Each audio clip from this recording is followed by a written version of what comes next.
Bonjour à tous et bienvenue sur le deuxième épisode du podcast Close et sans pitié, présenté par le Shark. Pour poser le contexte de cette histoire de dingue que je vais vous raconter aujourd'hui, euh, imagine que tu sois recruté par une des équipes les plus réputées dans le game français du business en ligne, l'entreprise Mindeo de Yomi Denzel, Oussama Hamar, Timothée Moirot, etc. Donc un peu les plus grosses figures actuellement sur YouTube dans le business en ligne. Que tu refuses cette offre avec un commissionnement moyen, on va dire entre 6 000 et 7 000 € par mois, qui pouvait aller bien plus haut que ça, mais c'est un commissionnement moyen. Donc que tu refuses, et puis qu'ensuite, donc tu refuses parce qu'on t'a proposé autre chose, et qu'ensuite tu te rends compte que ce qu'on t'a proposé, c'était une arnaque montée de toutes parts, et que tu te rends compte que résultat, t'as tout perdu. Eh bien écoute, aujourd'hui je vais te raconter comment j'ai refusé de travailler avec Yomi Denzel pour me faire arnaquer. Pour revenir un petit peu dans le contexte, à ce moment-là, en fait, je reviens de voyage. Je suis parti voyager pendant à peu près un an à l'étranger.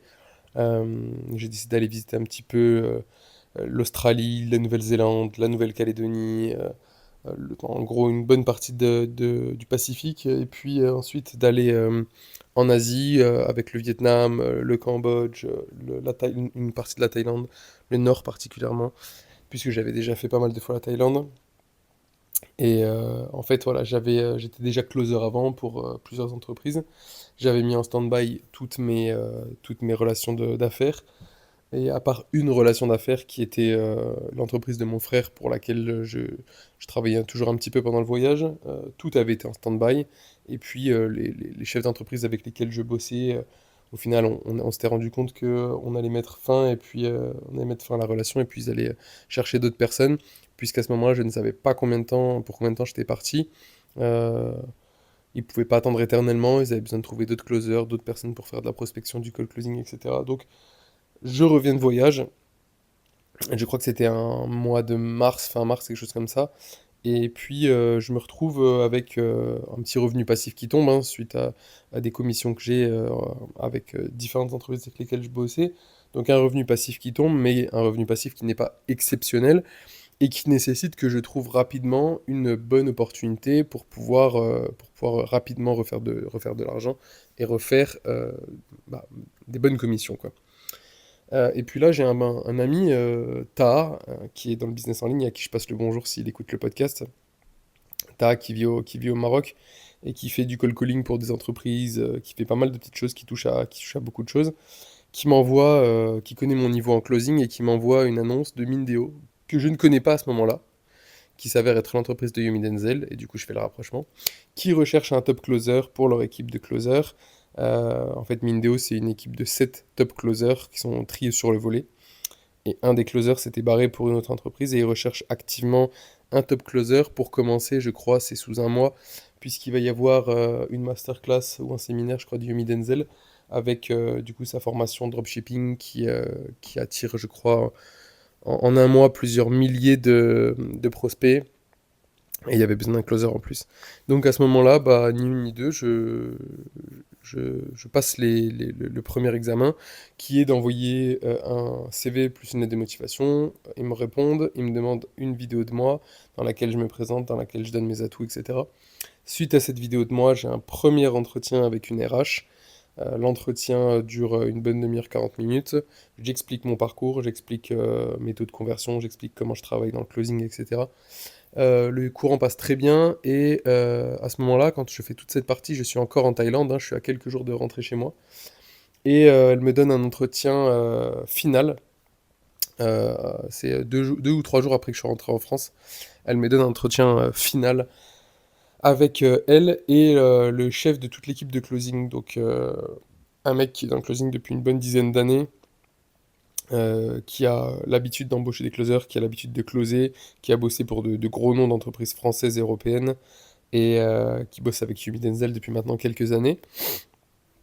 Donc à ce moment-là, ben, moi je me dis que c'est bien parti. Elle m'explique que on a commencé, je crois qu'on était dans les 250 ou 270 candidatures, et qu'on arrive à cette dernière étape où je crois qu'on n'est plus entre 15 et 20, quelque chose comme ça. Elle me donne pas le chiffre exact, mais elle me dit un peu moins d'une vingtaine.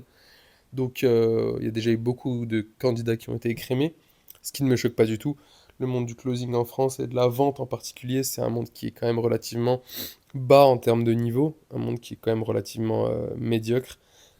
Il y a strictement rien de mal à ce que je dis, hein. Il faut juste parfois dire la vérité et l'accepter. Si vous êtes médiocre dans un domaine, c'est juste que vous n'êtes pas assez formé, vous n'avez pas assez travaillé, vous n'avez pas assez fait d'entraînement. Je suis médiocre dans certains domaines, et je l'assume à 100%. Mais voilà, dans le monde du closing français, euh, le niveau est médiocre et du coup, bah, on se retrouve rapidement de quasiment 250 candidatures à une vingtaine de candidatures. Et puis donc je viens de rentrer en France, je suis hébergé chez un ami pendant, je crois, 2 semaines. Et puis deuxième ou troisième jour, je passe cet entretien. Entretien de dingue, hein, qui dure plus d'1 heure, avec 2 tests de closing en live.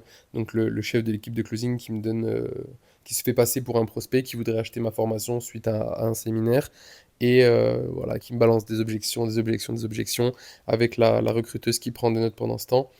Et à la fin, je ne crois pas avoir enregistré l'entretien, il faudrait que je vérifie, mais je crois pas. Si je l'ai enregistré, je le mettrai en ligne sur YouTube. À la fin, qui me dit, honnêtement, je vais pas te dire si tu es pris ou pas, mais honnêtement, j'ai rarement vu ça, c'est du presque parfait. Voilà, en sachant qu'à ce moment-là, je fais du closing depuis environ 2 ans et demi, 3 ans, ce qui n'est pas non plus énorme, hein. 2 ans et demi, 3 ans, sans aucune formation payée, donc formé à 100% autodidacte. Euh, Le gars me vend pas du rêve, hein, il me dit la vérité, il me dit en moyenne, en commissionnement, on va être à peu près autour de 6 000 € par mois. Pour moi, ce qui est très très bien, pour 2 ans et demi de closing, ça m'est déjà arrivé de faire des mois à 6 000, 7 000, des mois à 3 000, 4 000, ça dépend. Mais 6 000 €, 7 000 € par mois en fonction du nombre de prospects et du taux moyen de closing, pour un bon closer, moi ça me va très bien, surtout pour commencer. Donc là, voilà, je, j'ai charbonné pendant un mois, je voulais ma place, j'ai repéré cette offre, je me suis donné à 100% et je sens que c'est bien parti. Il me dit, écoute, on va te tenir au courant dans quelques jours, le temps de finir les entretiens, mais tu serais prêt à démarrer quand? Déjà, cette phrase, tu serais prêt à démarrer quand, elle me met un petit peu la puce à l'oreille. Je me dis que je vais sûrement être pris. Et puis, bref, on finit l'entretien, je vais pas revenir sur tout l'entretien, on finit l'entretien qui s'est très bien passé. Et quand j'étais en Thaïlande, en fait, j'avais postulé pour plusieurs offres d'emploi, de closing. Attendez, je bois juste une petite gorgée d'eau parce que j'ai la gorge sèche. Voilà, j'avais postulé pour diverses offres d'emploi de closer, dont une qui était près de chez moi, donc dans l'est de la France, à frontière luxembourgeoise, puisque maintenant je travaille en indépendant au Luxembourg dans l'immobilier. Moi j'habite à la frontière luxembourgeoise. Et en fait, je crois que c'est le jour même ou le lendemain, je reçois une réponse avec un soi-disant chef d'entreprise qu'on appellera Célestin. Euh, Ce mec m'envoie un message en me disant, sur WhatsApp, en me disant j'ai bien reçu ta candidature, etc. Écoute, j'aimerais qu'on se rencontre. Ton profil m'intéresse fortement. C'est un entrepreneur en fait qui a monté une franchise pour une très grosse boîte européenne de vente de, comment expliquer ça, de vente de logiciels CRM pour les entreprises. Voilà. Il m'explique un peu le truc, on s'appelle, donc il y a un gros gros potentiel, son discours il est bien structuré, je sens aucune faille, je sens pas d'arnaque ou quoi que ce soit, le gars m'embarque dans son truc, on se voit chez lui je crois 2 ou 3 jours après.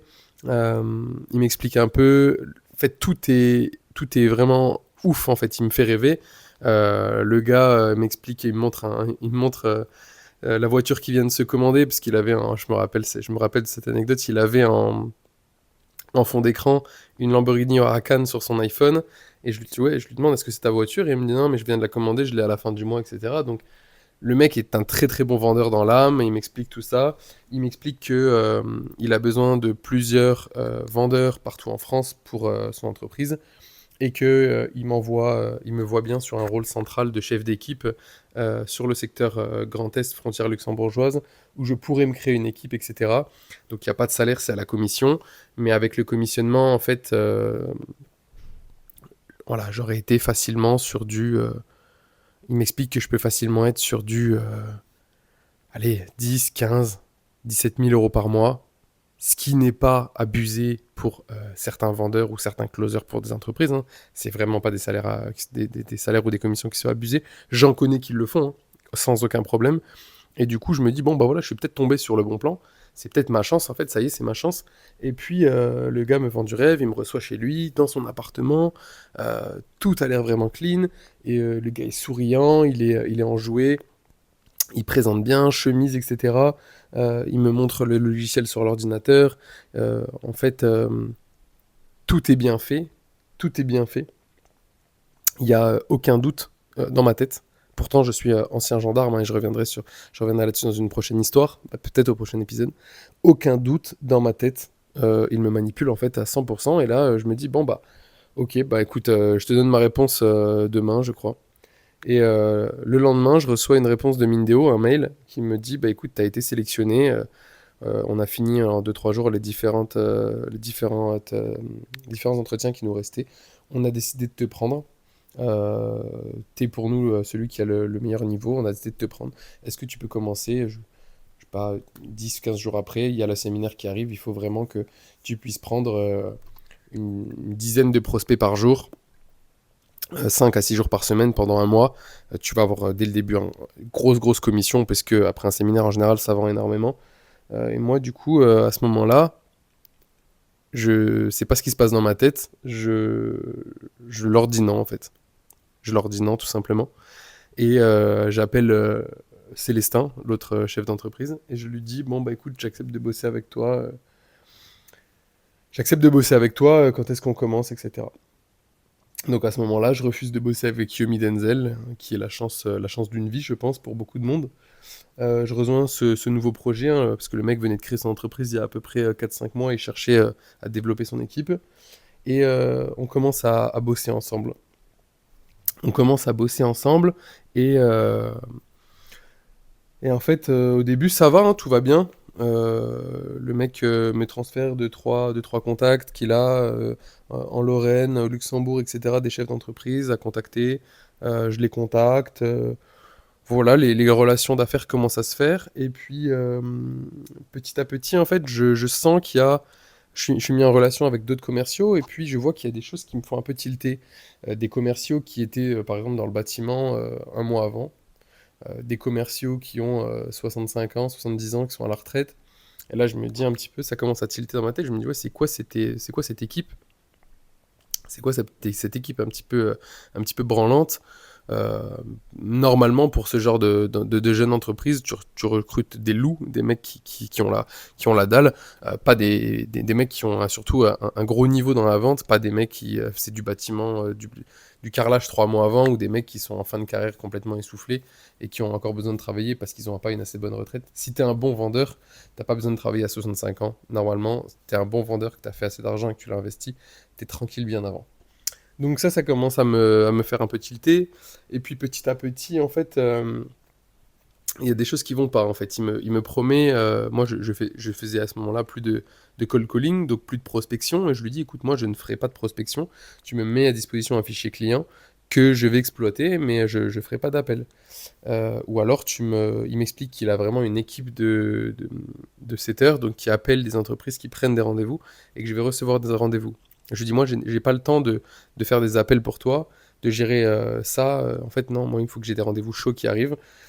Et il me dit, oui, oui, j'ai une équipe qui le fait, tu vas avoir des rendez-vous qui vont arriver dans ton emploi du temps, etc. Et donc, les semaines passent, une semaine, 2 semaines, 3 semaines, un mois, toujours pas de rendez-vous. L'organisation, elle est floue. On a des meetings le lundi matin avec les équipes du reste de la France. Les meetings sont un peu bizarres. Par exemple, je me rappelle d'un meeting qu'on fait. Je me retrouve du coup à parler, à présenter en fait certaines techniques de closing à des soi-disant commerciaux qui sont par exemple dans le sud de la France et qui connaissent rien du tout en closing, qui connaissent rien du tout en cold calling, qui sont complètement perdus, qui n'y connaissent rien en prospection, qui expliquent que, par exemple, quand ils appellent une entreprise et qu'ils tombent sur la secrétaire, ils savent pas comment faire pour passer le barrage. Et là, je me dis, mais dans quoi je suis tombé en fait? Je me dis, dans quoi je suis tombé? Appeler une entreprise et savoir passer le barrage secrétaire pour réussir à, par exemple, avoir un directeur marketing, un directeur des ventes ou ce genre de choses, c'est la base, c'est le socle en fait de la vente. Si tu sais pas faire ça, je vois pas comment tu peux espérer trouver un client, tu vois. Et là, je me dis, oula, ça commence à faire un peu beaucoup tout ça, tu vois, ça commence à faire un peu bizarre. Et en fait, ce gars-là, il est toujours avec le sourire, il est toujours là à me dire ce que je veux entendre. Donc, allez, j'y crois, tu vois. Il me dit, oui, non, mais t'inquiète, là, je suis en train de voir avec une entreprise. Moi, mes 7 heures, là, il y a eu un petit souci, etc. Je suis en train de voir avec une entreprise. Je vais lâcher 50 000 € pour t'envoyer une cinquantaine de rendez-vous chauds, etc. Ils vont faire des appels pendant un mois. Donc, ils me montrent des rendez-vous, ils me montrent des mails, machin. Donc, j'y crois, en fait. J'y crois. J'y crois, mais je sens qu'il y a un truc. Mais je veux y croire. C'est même pas j'y crois, c'est je veux y croire. Je me dis, la promesse était trop belle, il y a trop d'argent à faire. J'ai dit non à Yumi Denzel, il faut que ça marche, tu vois, j'essaye de m'auto-convaincre que ça va marcher, mais je sens que ça commence à puer, tu vois. Les autres closers, je commence à avoir petit à petit, je commence à avoir des contacts avec les autres closers qui me disent, par exemple, il y en a un qui me dit qu'il a signé un contrat et que ça fait un mois, il a toujours pas reçu d'argent. Donc voilà, par exemple, un truc de plus, les paiements qui traînent un peu. Fausse promesse, on m'a promis des rendez-vous, ça fait un mois et demi, les rendez-vous n'arrivent toujours pas. L'organisation est de plus en plus floue. Le lundi matin, il y a de moins en moins de monde qui est présent au meeting, etc. Le directeur, donc Célestin, le directeur de l'entreprise avec qui je bosse, de plus en plus je l'appelle, il répond pas. Il me répond par un message. Il me rappelle un peu 2-3 jours après. Et là, en fait, vous voyez, les gars, je commence à comprendre. Vraiment, là, il n'y a plus de doute, je commence à comprendre. Je crois que ça faisait un mois et demi, 2 mois quasiment, que voilà, j'ai troqué la chance d'une vie contre un château de cartes, en fait. C'est ce que je me dis, en fait. Parce que je me suis dit, Yomi Denzel, c'est un débuté en tant que closer. Voilà, rien n'empêche après de devenir chef de l'équipe de closer ou alors de passer un niveau au-dessus. Une fois que tu as bossé avec Yomi Denzel, tu veux aller bosser pour des boîtes de dingue en tant que vendeur, des grosses boîtes internationales. Tu peux, en fait. Tu peux. T'as plus rien à prouver. Tu peux avoir zéro diplôme en vente. Tout le monde connaît Yumi Denzel, par exemple, en France, dans le business en ligne. Tu dis que tu as été closer pour Yumi Denzel, t'es tranquille, en fait. Et là, je me dis, bah, j'ai troqué ça contre un château de cartes. Et je sens le château de cartes qui s'écrase. En sachant que ça fait 2 mois que, du coup, j'ai toujours pas de vraie rentrée d'argent, à part les petites commissions que j'ai, qui sont à peu près équivalents à un bon salaire qui me permet de vivre correctement, mais qui me permettent pas non plus de me faire plaisir, de vivre la grande vie, de m'acheter une nouvelle voiture, une nouvelle moto, de partir en vacances. Ça me permet de payer mon loyer, payer mes courses, pouvoir sortir, etc. Mais il faut qu'il y ait de l'argent qui rentre, quoi. En plus, on arrive bientôt en été. Je suis rentré fin mars. Il y a eu avril-mai qui est passé. Je crois qu'à ce moment-là, on est à peu près en juin. Il y a l'été qui arrive. Moi, l'été, c'est une des périodes les plus dures pour trouver des missions dans le closing. Bah, les gens n'achètent pas de formation, n'achètent pas de produits en ligne en été, etc. Donc c'est un petit peu ça s'est un petit peu mis à l'arrêt. Et, euh, et je commence à me dire, bon, bah là, il va falloir trouver une solution, quoi. Et puis un jour, en fait, il y a un mec qui m'appelle, un Turc, bah justement, c'est le closer dont je vous parlais qui faisait du bâtiment un mois avant. Et il m'appelle, je sais pas d'où il a enfin, mon numéro, je suis en voiture, je crois que je suis en voiture avec un pote. On est en train de rouler, je sais plus en quelle direction, peut-être on va au Luxembourg. Et un mec m'appelle, oui, salut, moi c'est, on l'appellera Dragan, moi c'est Dragan, on s'était rencontrés la dernière fois en visio, etc. Il habite pas très loin de chez moi. Et en fait, il m'explique que il y a un groupe qui a été créé sur toute la France et que tout est une arnaque montée de A à Z, que la société c'est une société fictive, donc elle est juste enregistrée, hein, mais en fait, il y a rien du tout. Ou alors je sais même plus si elle a été enregistrée. Si, la société a enregistré, mais elle avait déjà été fermée, je crois, quelques jours après. Il n'y avait rien du tout. Le patron, donc Célestin, était recherché parce qu'il avait fait couler une boîte dans le sud de la France qui s'était barré, qu'il a arnaqué plusieurs personnes, il a volé des personnes chez qui il est allé. En fait, ce mec-là, c'est... Là, je me rends compte que je suis tombé sur... Je me rends compte que je suis tombé sur vraiment le mauvais mec, quoi. Le mauvais mec, l'arnaqueur. Le vrai arnaqueur, vous savez, le vrai arnaqueur. Pas celui, un peu, il a voulu te la mettre un peu à l'envers. Je suis tombé sur l'arnaqueur. Il est recherché par la police. Il est sorti avec plusieurs filles desquelles il a profité, à qui il a volé de l'argent chez elles, etc. Il a arnaqué du monde, il a fait couler une entreprise, il a volé des fichiers informatiques, etc. Donc voilà, on me rajoute sur le groupe WhatsApp et là je me rends compte, je lis tous les messages et je me rends compte que y a des mecs qui bossaient déjà depuis avant moi, qui bossaient. Ils avaient des faux contrats de travail, ils avaient des faux contrats de collaboration. Moi, je me rends compte que mon contrat de collaboration, du coup, avec mon entreprise indépendante, c'est un faux contrat de collaboration. Il y a des mecs qui ont fait des contrats avec des vraies entreprises, hein, du coup, de vraies entreprises partout en France, euh, qui étaient des faux contrats, où il a volé l'argent, que les commerciaux n'ont jamais été payés. D'autres comme moi qui n'ont pas perdu d'argent, mais qui ont bossé gratuitement, on va dire, pendant 1 à 2 mois. Je commence à voir des témoignages, je commence à parler avec les autres personnes, je commence à les appeler, etc.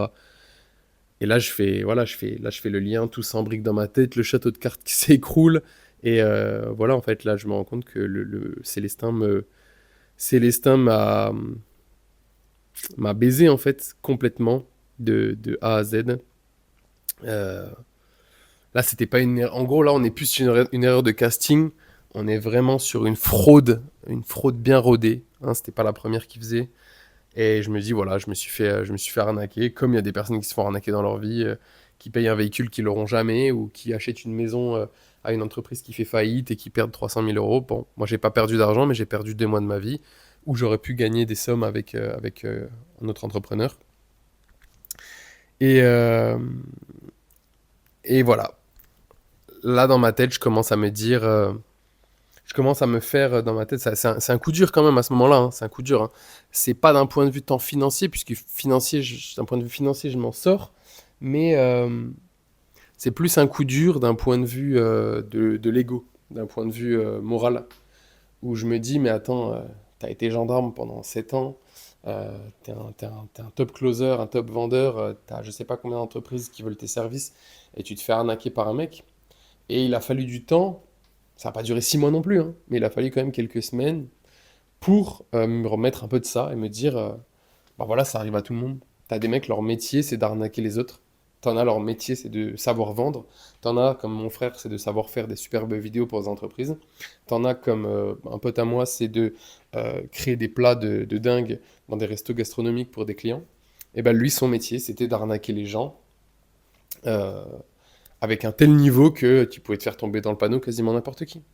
Et je l'ai accepté en fait. Je l'ai accepté. Et donc voilà. On arrive un peu à la fin de cette histoire et j'espère que vous avez compris la leçon, la morale de cette histoire.